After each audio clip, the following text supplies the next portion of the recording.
ദൈവമേ നിൻ ഹൃദയം സ്നേഹത്തിൻ സാഗരം യേശുവേ എൻ ഹൃദയം നീ വസിക്കും ആലയം സ്നേഹിക്കാനാരുമില്ല നീ നൽകും സ്നേഹം പോലെ നീ தந்தை மைந்தன் தூய ஆவியின் திரியேக ஆசீர்வாதம் உங்கள் அனைவரையும் ஆசீர்வதித்து காப்பதாக. ஆமென். என் அன்பு தேவ ஜனமே, உங்கள் அனைவருக்கும் இறைமகன் இயேசுவின் நாமத்தினாலே அன்போடு வாழ்த்துக்கள். இந்த நாளிலும் இந்த காணொளி வழியாக உங்களோடு கூட இறை வார்த்தை, இறை சிந்தனைகளை பகிர்ந்து கொள்வதில் ஆண்டவருக்கு நான் நன்றி செலுத்துகிறேன். இந்த ஊழியத்தில் நீங்கள் என்னோடு தோள் கொடுத்து முழங்காலில் நின்று துணை புரிகின்ற உங்கள் இறைவண்டல் வாழ்வுக்காக நன்றி செலுத்துகிறேன். இந்த நாளிலும் யோவானின் பாலைவன சத்தமாக உபாகமம் 12ஆம் அதிகாரம் 17வது வசனம். ஆண்டவர் உனக்கு அருளுகின்ற இடத்திலே உன்னுடைய காணிக்கைகளை செலுத்த கவனமாயிரு. ஆண்டவராகிய இயேசு கர்த்தராகிய கடவுள் தன்னுடைய வல்லமையினாலும் ஓங்கிய புயத்தினாலும் இஸ்ரேல் மக்களை அழைத்து வந்து அவர்களுக்கு கட்டளை கொடுக்கிறார். கடவுளுக்கு செலுத்த வேண்டிய காணிக்கை என்று சொல்லும் பொழுது அநேகர் தம்மிடம் உள்ள பொருளை கொடுத்தால் கடவுள் சமாதானமாகி விடுவார், தன்னிடமுள்ள பணத்தை கொடுத்தால் கடவுளின் பாவத்தை மன்னித்து விடுவார் என்று கூறிக்கொண்டு பெருமைப்பட்டு கொண்டிருக்கிறார்கள். தன்னுடைய பணம் அது பெருமைக்குரியது என்று நினைக்கிறார்கள். இல்லை, அது ஒரு குணம்தான் என்பதை நாம் மறந்து விடக்கூடாது. ஆண்டவருக்குள் அன்பான இறை மக்களே, அதே சமயத்தில் உலகப் பிரகாரமான ஒரு பழமொழி ஒன்று கூறப்படும், பொருள் இல்லாருக்கு இவ்வுலகம் இல்லை என்று சொல்லி.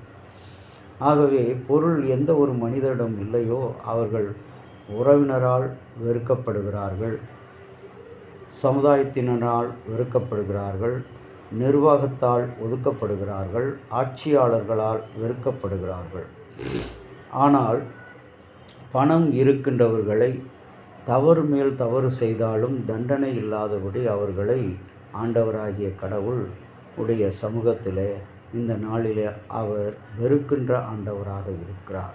இன்றைக்கு கடவுளுக்கு உன்னுடைய இஷ்டமான பொருத்தனைகளை, நீ உழைத்த உழைப்பை கொண்டு வந்து செலுத்து. ஒரு நல்ல செல்வந்தர் ஆலயத்தில் வந்து காணிக்கை போடும்போதெல்லாம் தேடி பிடித்து 2 ரூபாய் நாணயத்தை போடுவார். அவருடைய அந்த பழக்கம் மாறாத ஒரு பழக்கமாக இருந்தது. அவரை கேட்டபோது, நான் எப்பொழுது 5 ரூபாய் சம்பளத்துக்கு சென்றேனோ அந்த நாள் முதல் 2 ரூபாய் தான் என்னுடைய உழைப்பில் போடுவேன். இப்பொழுது அன்றைக்கு வாங்கிய ஊதியம் 5 ரூபாய், ஆனால் இன்றைக்கு 5000 ரூபாய் வாங்குகிறீர்களே, நீங்கள் 5 ரூபாய் போட வேண்டும் அல்லவா? ஏன் அப்படி செய்யவில்லை? கடவுள் கணக்கு கேட்கிறவர் என்பதை மறந்து போகாதீர்கள். நாம் செய்கிற தவறுகள், பாவங்கள், நம்முடைய தப்பிதங்கள், தம்முடைய மறைவான காரியம் இவற்றுக்கு கடவுள் கணக்கு கேட்கிறவராக இருக்கிறார். ஆகவே மறந்து போகக்கூடாது. கடவுளுக்கு கொடுப்பதில் எப்பொழுதும் உண்மை உள்ளவர்களாக, உத்தம் உள்ளவர்களாக இருக்க வேண்டும்.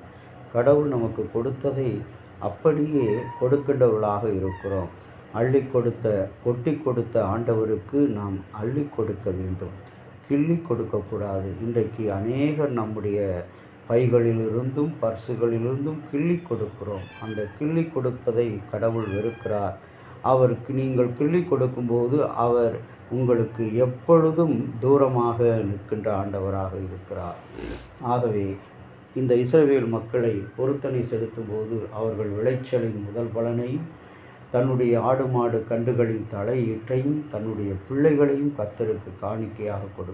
நாம் இன்று எதை ஆண்டவர் கேட்கிறார்? புதிய ஏற்பாட்டில், மகனே, உன் இருதயத்தை விட சிறந்த காணிக்கை இந்த உலகத்தில் ஒன்றுமில்லை, உன்னை விட எனக்கு சிறந்த காணிக்கை ஒன்றுமில்லை.